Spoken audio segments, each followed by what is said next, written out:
¿Cómo están? Bienvenidos a una emisión más de Correo TV. Yo soy Isabel Inclán, presentadora de este programa y editora general de Correo Canadiense, el semanario que usted puede encontrar en www.correo.ca. Y bueno, pues estamos aquí prácticamente comenzando el año 2022 con nuevos deseos, nuevas expectativas, esperando que el problema de la pandemia vaya acabándose de una vez. Pero hoy vamos a tratar un tema muy interesante para este comienzo de año, que tiene que ver con la música clásica. ¿Qué pasa en los escenarios aquí en Canadá de la música clásica?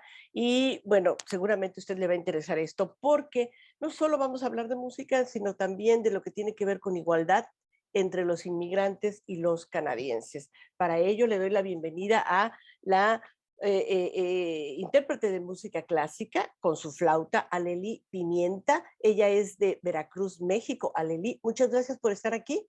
Muchas gracias, Isabel, y muchas gracias por invitarme. Es un gusto estar aquí. Muy bien. Bueno, pues sabemos que Aleli Pimienta, además de ser la creadora del Festival Latinoamericano de Flauta aquí en Canadá, desde Toronto, donde nos encontramos, bueno, ella estudió flauta en el Glen Gould School of Music, que es parte del Royal Conservatory of Music, es decir, toda una institución hablando de música aquí en Canadá. Y ella ha tocado en más de 30 países de todo el mundo, de varios continentes. Actualmente está haciendo su doctorado en la Universidad de Toronto, por supuesto, en música, y también ha dado conferencias en varias ciudades de todo el mundo. Con esta introducción, Aleli, yo te pregunto, sé que tienes 13 años aquí en Canadá, cómo ha sido tu experiencia como intérprete de música clásica con tu flauta aquí en Canadá? Bueno, claro que sí, Isabel. Es una gran pregunta. La verdad, he tenido muy buenas experiencias. He realmente vivido en Toronto desde que llegué a Canadá. No he vivido en otras ciudades. He visitado otras ciudades como flautista. He sido invitada a Vancouver, a Saskatoon, en Saskatchewan, a Victoria, British Columbia. Y entonces he tenido experiencias en diferentes ciudades, ¿no? De Canadá, pero mi vida ha sido, la he desarrollado aquí en la ciudad de Toronto. Y realmente, pues he sido invitada de muchos festivales aquí en Canadá, tanto como en el jazz latino, he sido formado partes de ensambles de música brasileña, he sido flautista de la orquesta del Royal Conservatory of Music durante dos Oh, qué bien, qué años. interesante. Supongo Sí. que no muchos latinos pueden estar ahí. Desafortunadamente no, tienes mucha razón. Yo era la única latinoamericana, la única mexicana latinoamericana durante mis estudios en el Royal Conservatory. Realmente fui la única hispanohablante. Sí, había muchas personas de todo el mundo, pero realmente durante mi desarrollo de la música clásica, tanto en Estados Unidos como en Canadá, siempre me he sentido muy solita como latinoamericana. Me imagino que sí. Sin embargo, este país multicultural te ha dado la oportunidad de, como tú dices, tocar al codo a codo con músicos de todo el mundo, ¿no? Así es, exactamente. Y la verdad, durante mis estudios, yo llegué como estudiante a Canadá, ¿verdad? Después me convertí en residente y fue una gran experiencia estudiar en el Glen Gould School of Music, que es como la parte de posgrado del Royal Conservatory of Music. Y estudiamos con grandes maestros de diferentes partes del mundo. Llegaban conductores igual de diferentes orquestas muy famosas de alrededor del mundo a dirigir la orquesta de estudiantes.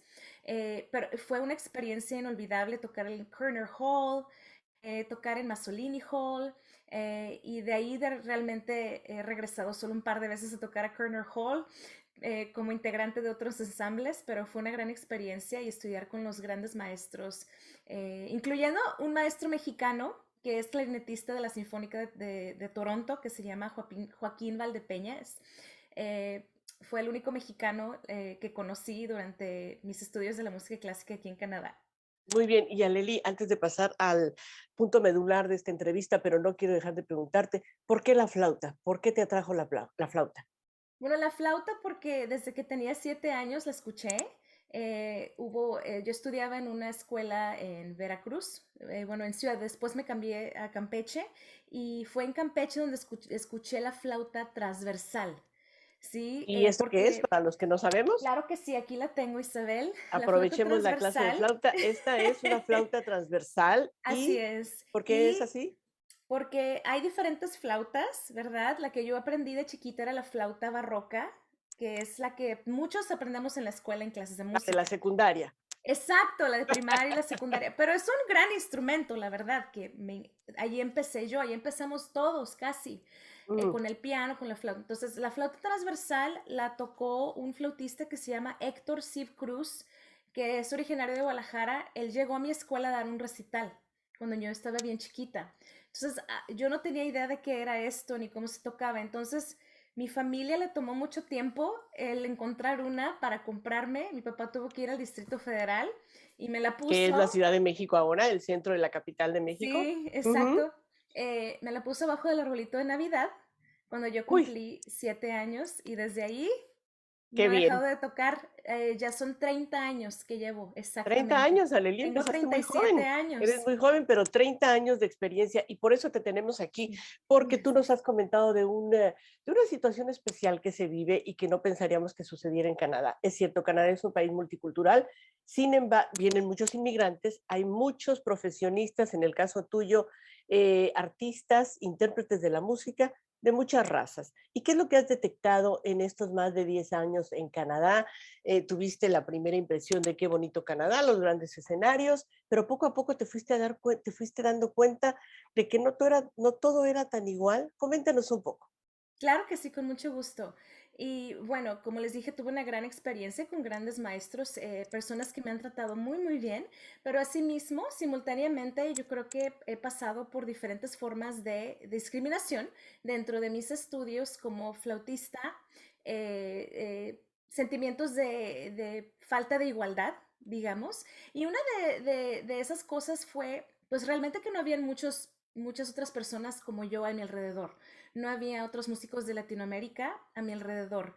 Y Eh, tampoco profesores, tampoco, ¿verdad? Precisamente, exacto, no había profesores también. Entonces, pues desde ese entonces, pues mi cultura es muy diferente a la cultura de las personas que me rodeaban, ¿verdad? Tanto como la cultura coreana, muchos músicos y profesores coreanos, japoneses, también de China, de Europa del Este, Europa del Oeste, ¿verdad?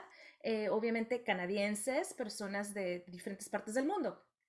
Pero a la falta de personas de Latinoamérica, yo creo que los profesores de estas escuelas de música clásica realmente no tienen conocimientos acerca de la cultura latinoamericana. Y no nada más hablo precisamente de México. Y uno de esos conocimientos, Isabel, es que nosotros en Latinoamérica fuimos colonizados desde hace muchos siglos, ¿verdad? Desde el siglo XV.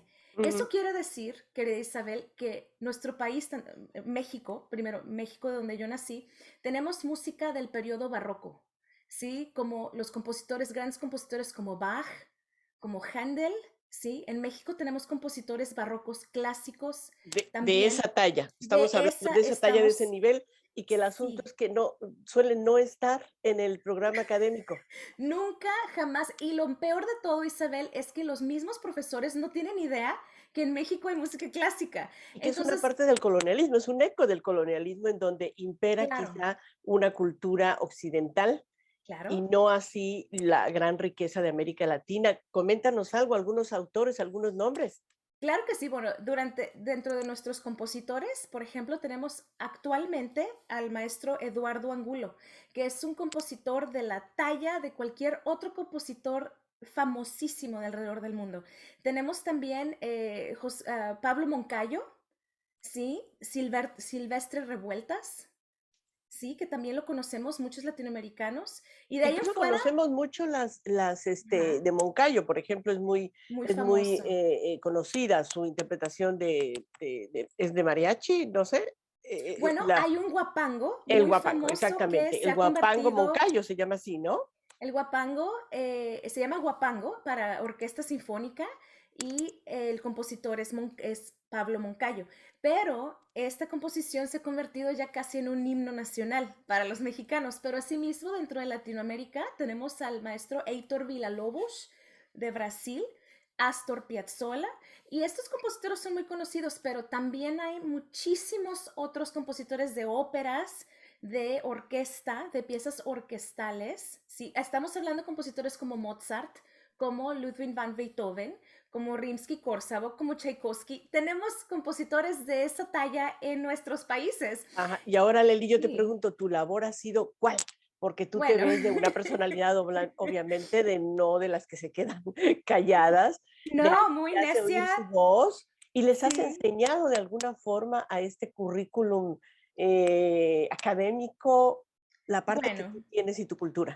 he intentado, Isabel, ha sido un batallar y eso es precisamente por lo que estamos juntas aquí y te agradezco mucho este espacio porque he intentado muchísimo el mostrarles la historia desde un principio. Una de mis experiencias que te quiero compartir, que no es de ninguna manera un ataque en contra de ningún profesor, ningún programa en el que he estado, pero una de mis primeras experiencias fue el proponer el tocar una pieza de un compositor mexicano que se llama Samuel Siman para flauta piano, una sonata para flauta y piano. Y esto fue en el Glenwood School of Music.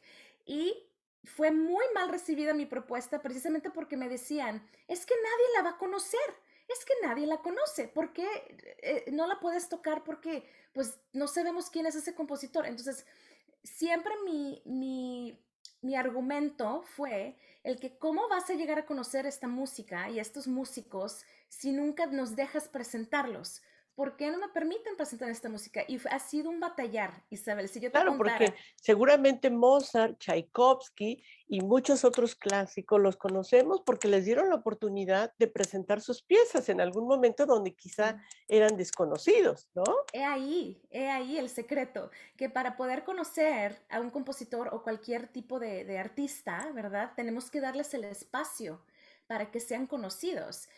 Pero hay muchas puertas cerradas en este aspecto que ya están cambiando las cosas. Como tú sabes, durante los últimos 3 a 5 años, yo he sentido un gran impulso gubernamental acerca de las políticas de diversidad e igualdad en las instituciones, sobre todo en las instituciones sin fines de lucro.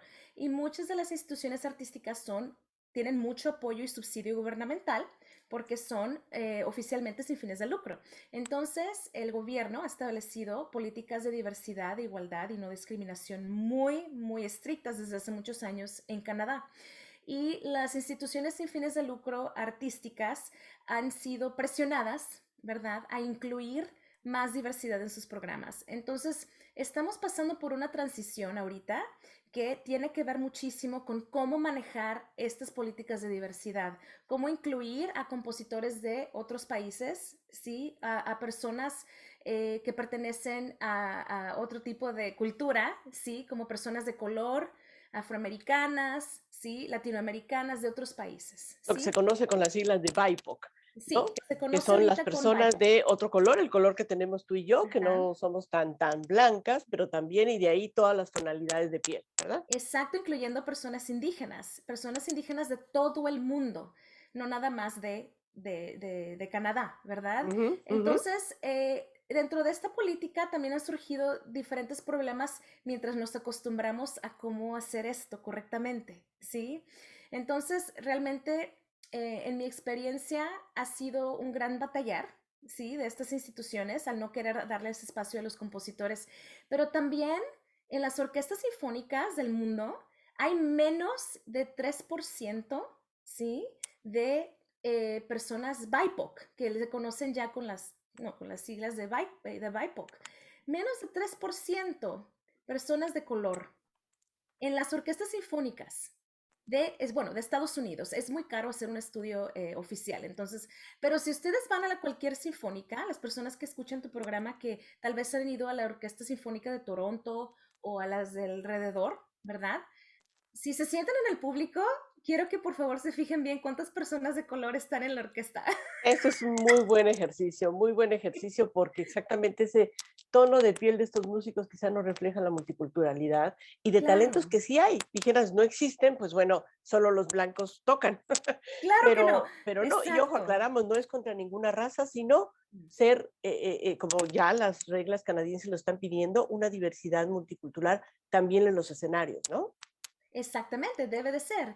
Hay un proceso que se llama audición a ciegas en las orquestas sinfónicas. Ah, qué Eh, interesante. Sí, audiciones ciegas significa que, y yo ya lo he hecho varias veces, yo tuve la oportunidad de tocar en orquestas profesionales durante 6 años de mi vida en Estados Unidos. En Canadá he sido invitada un par de veces, pero no es parte de mi trabajo. Mi trabajo, soy maestra, soy solista, pero realmente cuando tuve la oportunidad de hacer las audiciones a ciegas, lo hacen precisamente para lo que ellos llaman ser justos, para Y no ver si realmente es eres. escuchar solo lo que interpreta el artista, Claro que sin ver sí, al Isabel, artista.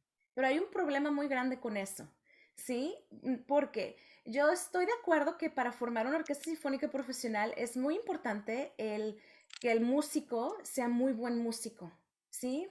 Pero desafortunadamente dentro de las orquestas también hay mucha corrupción, así como en cualquier otra compañía en el mundo. Seres Pero humanos somos. ajá, y por eso mismo han hecho audiciones a ciegas, ¿verdad? Pues para evitar el nepotismo, para evitar la corrupción, de dar la preferencia al amigo, al sobrino. Entonces, realmente cuando tú haces una audición no te pueden ver, pero ha creado un gran problema. Isabel y las personas que nos escuchan, cuando los músicos de música clásica, ¿sí? Que vienen de alrededor del mundo, en diferentes países no se presentan las mismas oportunidades que en otros países primermundistas. ¿Sí? Yo tengo alumnos en México, en Ecuador, en Guatemala, en Brasil, bueno, en Colombia, en Puerto Rico también. Ellos crecen, ¿sí? Sin las mismas oportunidades que tienen en otros países, como Canadá.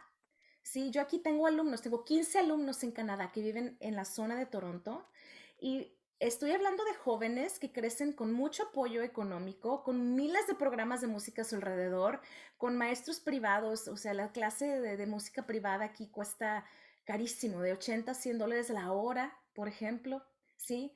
En mi país, en otros países, los jovencitos no tienen el dinero para estar pagando clases particulares que por ejemplo en peso mexicano costará 300 a 500 pesos la hora. O sea, es muchísimo dinero el estudiar música, el Ujú. crecer con música. Y si no hay programas gubernamentales gratis para los jóvenes, muchos se quedan atrás. Entonces, ¿qué pasa con el concepto de igualdad?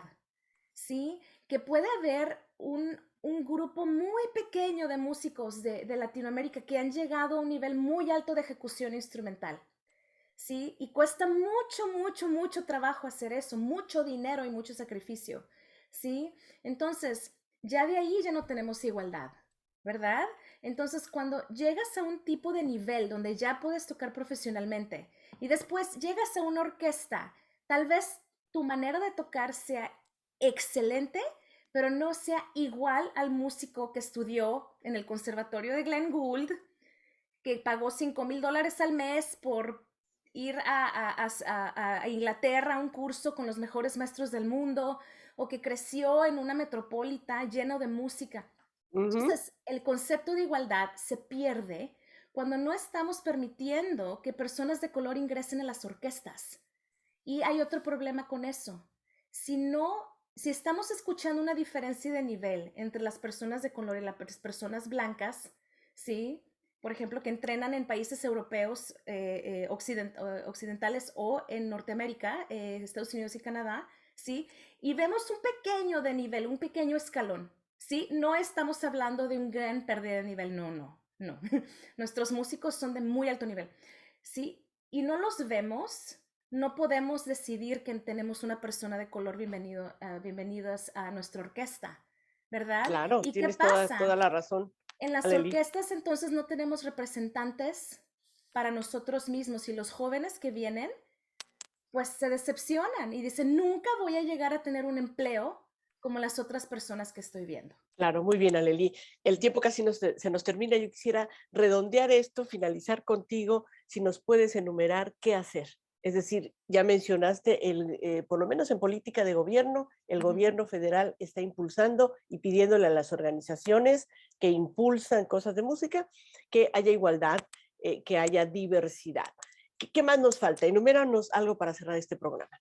Claro que sí, bueno, que las organizaciones sin fines de lucro, las organizaciones de arte necesitan contratar personas de color en su administración. Personas que, como embajadores culturales, se llaman, que sepan tratar, que sepan hablar, que sepan dirigirse a las personas de ciertas culturas, ¿sí? Necesitan también asegurarse que sus programaciones de conciertos tengan compositores de diferentes diversidades, diferentes culturas, diferentes países, pero también el contratar artistas de color dentro de sus programaciones de concierto. ¿Sí? Entonces, esos serían tres pasos de las organizaciones. Y en las orquestas, definitivamente tirar a la basura la audición a ciegas y dedicarse a crear oportunidades iguales también para personas de diferentes colores, diferentes países, diferentes culturas. Y pues si comenzamos por ahí, yo creo que tenemos un gran camino que seguir y mucho trabajo que hacer aún, pero yo creo que eso es lo más importante por ahora en la música Claro, y clásica. como tú dices, habría que aplicar no solo el concepto de igualdad en el sistema de la industria de la música, sino el concepto de equidad. Equidad Exacto, implica que no todos tienen la misma oportunidad de reconocer la diferencia de un inmigrante aún nacido aquí, y esa es la clave de la equidad que nos falta tanto, ¿no? exactamente, Isabel. Nadie lo puede Bien. decir mejor que tú, como siempre. Bueno, Alelí Pimienta, muchísimas gracias por estar en este programa. Te deseo lo mejor de las suertes para este 2022. Y bueno, pues que siga la lucha y que siga la flauta sonando. Muchísimas gracias. Gracias, muchas Muy gracias a bien, ustedes. Hasta gracias. luego. Gracias. Gracias a ustedes por el favor de su atención y nos vemos en una próxima emisión de Correo TV. Gracias y hasta la próxima.